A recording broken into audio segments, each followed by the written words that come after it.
আজকে আমাদের আলোচনার বিষয় হচ্ছে রমজানে করণীয় এবং বর্জনীয়। প্রথমে আমরা জানি রমজানের ফজিলত কি, রমজানে কি পুরস্কার আছে। এটা হচ্ছে প্রথম রমজানের 1 নাম্বার পুরস্কার, 1 নাম্বার ফজিলত যেটা, সেটা জানার আগে একটা শব্দ জেনে নাও। রমজান শব্দটার অর্থ হচ্ছে পুড়ে ফেলা। রমজান মানে কি? পুড়ে ফেলা, আগুনে পুড়িয়ে ফেলা অথবা মুছে ফেলা, শেষ করে দেওয়া রমজান মানে। আল্লাহর হাবিব জানিয়েছেন, বুখারীর হাদিস, আগুন যেইভাবে কোনো কিছুকে পুড়ে ফেলে, রমজানের রোজাও তেমনি আমাদের আমলনামার গুনাহগুলোকে পুড়ে ফেলে। সুবহানাল্লাহ। রমজানের ফজিলত কি?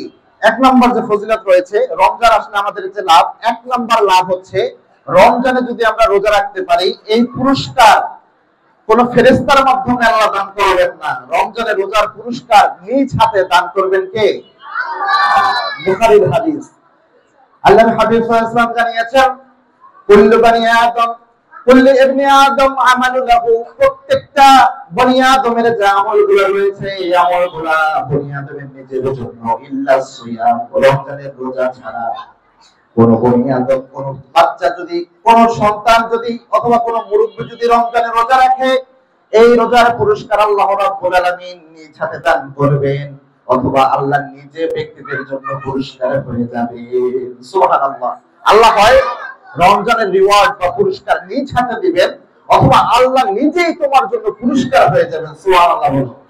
আচ্ছা বলো তো, তোমার হাতে একটা রিওয়ার্ড দেওয়া হলো, পুরস্কার, ধরো এটা একটা পুরস্কার, এটা তোমাকে দেওয়া হলো, আমি তোমাকে একটা পুরস্কার দিলাম, এটা একটা পুরস্কার, আর আল্লাহ যদি তোমার জন্য পুরস্কার হয়ে যায়, এটা কি অনেক দামি বিষয় না?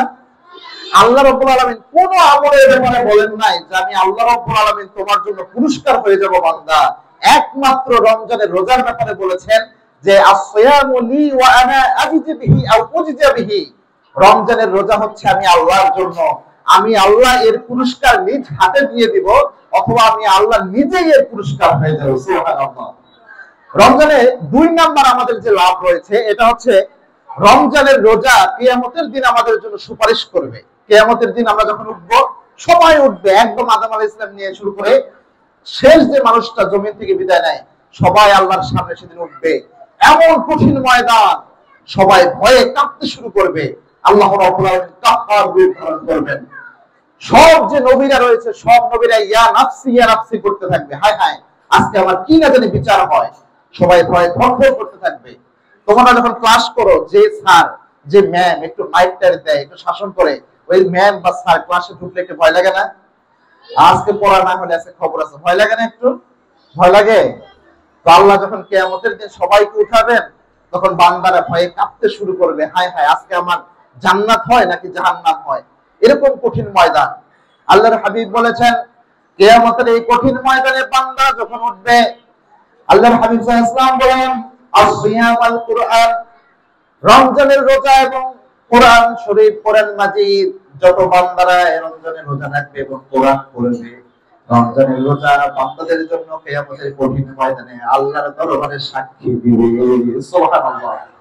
বান্দারা যখন কিয়ামতের দিন উঠবে, আল্লাহর সামনে রমজানের রোজা দাঁড়ায়া যাবে, আল্লাহ আপনার এই বান্দা, আপনার এই ছোট্ট বান্দা, রমজান এসেছে, ক্ষুধা লেগেছে, অনেক কষ্ট পেয়েছে, পিপাসার্ত ছিল, আপনার ভয়ে রমজানের রোজা ভাঙেন নাই, 30টা রোজা রেখেছে, আপনার এই বান্দাকে আপনি মাফ করে জান্নাত দান করে দেন। সুবহানাল্লাহ। তাহলে রমজানের রোজা 2 নাম্বার পুরস্কার, 2 নাম্বার যে লাভ, সেটা হচ্ছে রমজানের রোজা আমাদের জন্য কিয়ামতের ময়দানে সাক্ষী দিবে। কি দিবে? সাক্ষী দিবে। রমজানের রোজার 3 নাম্বার লাভ, আমরা যদি রমজানের রোজা কি 3 নাম্বার যে লাভ হবে, সেটা হচ্ছে রমজানের রোজা আমাদের গুনাহ মাফ করে দিবে। কি মাফ করে দিবে? গুনাহ। মনোযোগ আছে তোমাদের? একটু জোরে বলো তো, আল্লাহু আকবার।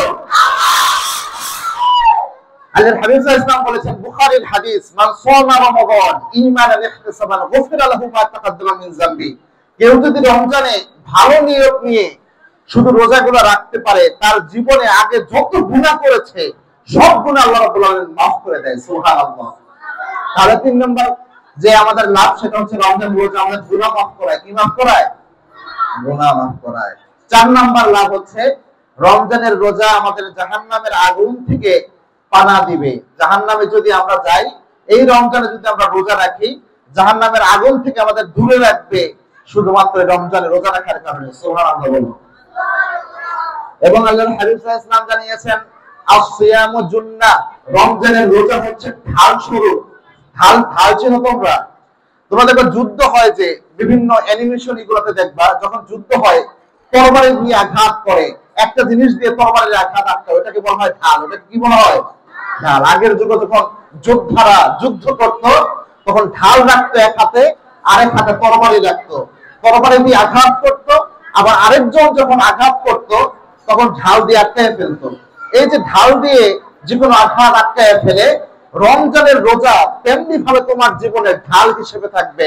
কিয়ামতের দিন আল্লাহ যখন বান্দাদেরকে, অনেক বান্দাদেরকে গুনার জন্য জাহান্নামী বানায়া দিবে, এই রমজানের রোজা ওই ঢালের মতো করে তোমার সামনে দাঁড়ায় যাবে। আল্লাহ রাব্বুল আলামিন সেদিন জাহান্নাম থেকে তোমাকে জান্নাতি বানিয়ে দিবেন। সুবহানাল্লাহ বলো। তাহলে রমজানের রোজা রাখলে লাভ হয় নাকি লস হয় বাবারা? রাখতে রাজি আছো ইনশাআল্লাহ বলো। 5 নাম্বার রমজানের রোজার যে লাভ সর্বশেষ সেটা হচ্ছে রমজানের রোজা আমরা যখন রাখি আমাদের মুখে একটা রোজা রোজা ফ্লেভার আসে না? একটু রোজা রোজা ভাব লাগে না মুখে? আল্লাহর হাবিব সাল্লাল্লাহু আলাইহি ওয়াসাল্লাম জানিয়েছেন এই রমজানের রোজা মানুষের যে একটা রোজা রোজা ফ্লেভার থাকে মুখে, এটা আল্লাহর কাছে এত বেশি প্রিয়। আমরা যে পারফিউম গুলো ইউজ করি, এই পারফিউমের মধ্যে সবচেয়ে দামি পারফিউম যেটা মিশকে আম্বার, যেটা সৌদিতে বিক্রি হয়, যার কয়েক মিলির দাম বাংলাদেশের টাকায় কয়েক হাজার টাকা, মানে 50-60 হাজার টাকা। আল্লাহর হাবিব জানিয়েছেন বান্দা যে রোজা রাখে মুখের মধ্যে যে একটা রোজা রোজা ফ্লেভার আসে, এটা আল্লাহর কাছে এত বেশি প্রিয় হয়, ওই মিশকে আম্বরের ঘ্রাণের চেয়ে আল্লাহ রাব্বুল আলামিন এটাকে বেশি পছন্দ করেন। সুবহানাল্লাহ।